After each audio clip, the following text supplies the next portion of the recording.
লোকসভা ভোটকে সামনে রেখে পশ্চিমবঙ্গের তৃণমূল এবং বিজেপি বিরোধী সমস্ত শক্তিগুলি ঐক্যবদ্ধ জোট হয়ে এই দুই দলের বিরুদ্ধে লড়াই করার অঙ্গীকার করেছিলেন তারা। কিন্তু নির্বাচন ঘোষণা হওয়ার পরবর্তী সময় আমরা দেখলাম প্রার্থী বাছাইয়ের সময় সৃষ্টি হয়েছে নানান সমস্যা।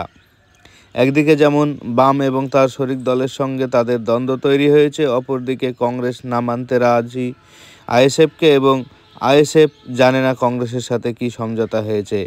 আর এমনই এক পরিস্থিতিতে যেখানে নওশাদ সিদ্দিকী ডায়মন্ড হারবার নিয়ে প্রতিজ্ঞাবদ্ধ হয়েছিলেন যে পশ্চিমবঙ্গের তৃণমূল কংগ্রেসের যে সেনাপতি অভিষেক ব্যানার্জি তার বিরুদ্ধে তিনি লড়াই করবেন এবং তাকে পরাজিত না করে তিনি ক্ষান্ত হবেন না। এমনই পরিস্থিতি তৈরি হয়েছিল, কিন্তু এই ডায়মন্ড হারবার কেন্দ্রে এখনও পর্যন্ত কোনো রাজনৈতিক দল যারা তৃণমূলের বিরুদ্ধে প্রার্থী ঘোষণা করতে পারেনি, যা নিয়ে তীব্র কটাক্ষ করছে তৃণমূল। তো যাই হোক, এই আলোচনার পূর্বে আপনাদের কাছে অনুরোধ করব, আমার চ্যানেলে যদি নতুন হয়ে থাকেন বা চ্যানেলটিকে সাবস্ক্রাইব করে না থাকলে অবশ্যই সাবস্ক্রাইব করুন, ভিডিওটি শেষ পর্যন্ত দেখে কমেন্ট করুন, লাইক করুন এবং শেয়ার করে অপরকে দেখার সুযোগ করে দিন। আমরা জানি যে বাম শরিক জোটের সঙ্গে আইএসএফ এবং কংগ্রেস মিলে যে ঐক্যবদ্ধ জোট হওয়ার কথা ছিল, সেখানে নানান সমস্যা সৃষ্টি হয়েছে। তার মধ্যে প্রধান সমস্যা সৃষ্টি হয়েছে ডায়মন্ড হারবার কেন্দ্র নিয়ে।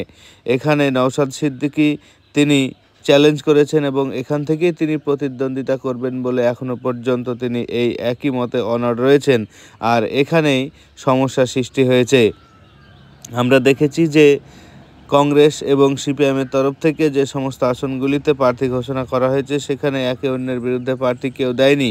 কিন্তু আইএসএফের তরফ থেকে 8 আসনে প্রার্থী ঘোষণা করা হলে, যার মধ্যে বেশ কিছু আসন রয়েছে যেখানে সিপিআইএম এবং কংগ্রেসের বিরুদ্ধে তারা প্রার্থী ঘোষণা করে দিয়েছে।